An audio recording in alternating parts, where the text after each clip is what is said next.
Chevrolet's Inside High School Sports is brought to you by the Houston area Chevy dealers. Visit your nearest Chevy dealer to test drive our award-winning products. Hello again and welcome in to Chevrolet's Inside High School Sports. I'm Matt Musil. After this week, some teams will already be starting district play, including the 9-team Katy ISD district. So before the games that really count start, the Katy Tigers figured they'd schedule one more monster non-district game.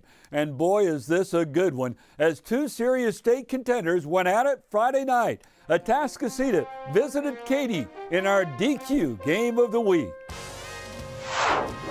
It's only the second week of the season, but both of these teams were in playoff form as Katy would draw first blood. Caleb Koger on the bootleg decides to keep it himself, and the senior showing off some speed as he wins this foot race to the pylon to make it 7-0 Tigers. Atascocita would match it. This one from the same spot on the field, same play call, same result, but this time it's through the air. Zion Brown to Claude Slaughter, and we're tied at 7 apiece.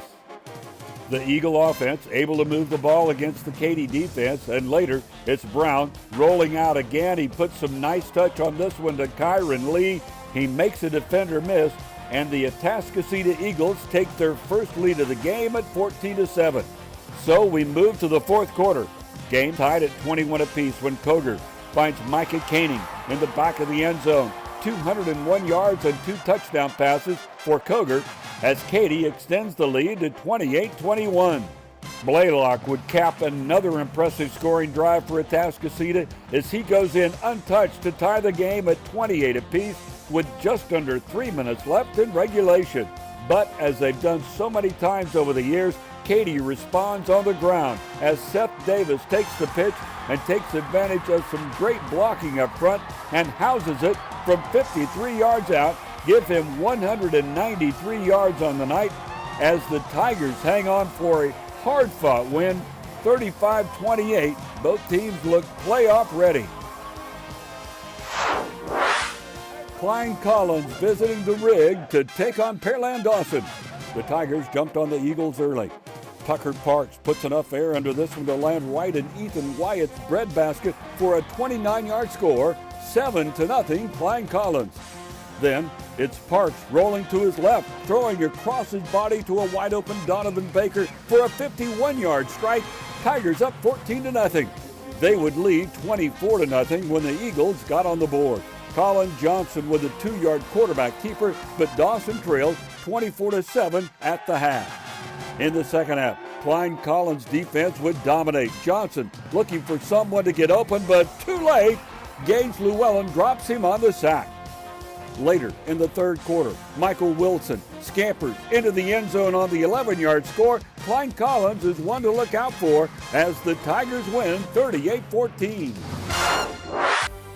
Summer Creek with a home game against Clear Falls Friday night. In the first quarter, an inside handoff to Lloyd Avant, and this Bulldog has some speed. He takes off down the sidelines for a 58-yard score, just the start of a huge night for Avant. With the score tied at 7 apiece, Landon Vessel connects with Dylan Proctor in the back of the end zone to make it 14-7 Knights. But I told you Avant had an amazing night.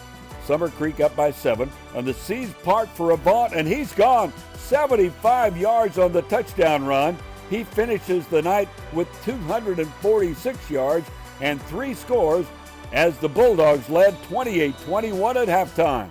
In the third quarter, the Knights punting out of their own end zone, and Darian Hargrove fields it for the Bulldogs at the 44, and he's heading to the house. That opened the floodgates, and Summer Creek takes down Clear Falls 56-28.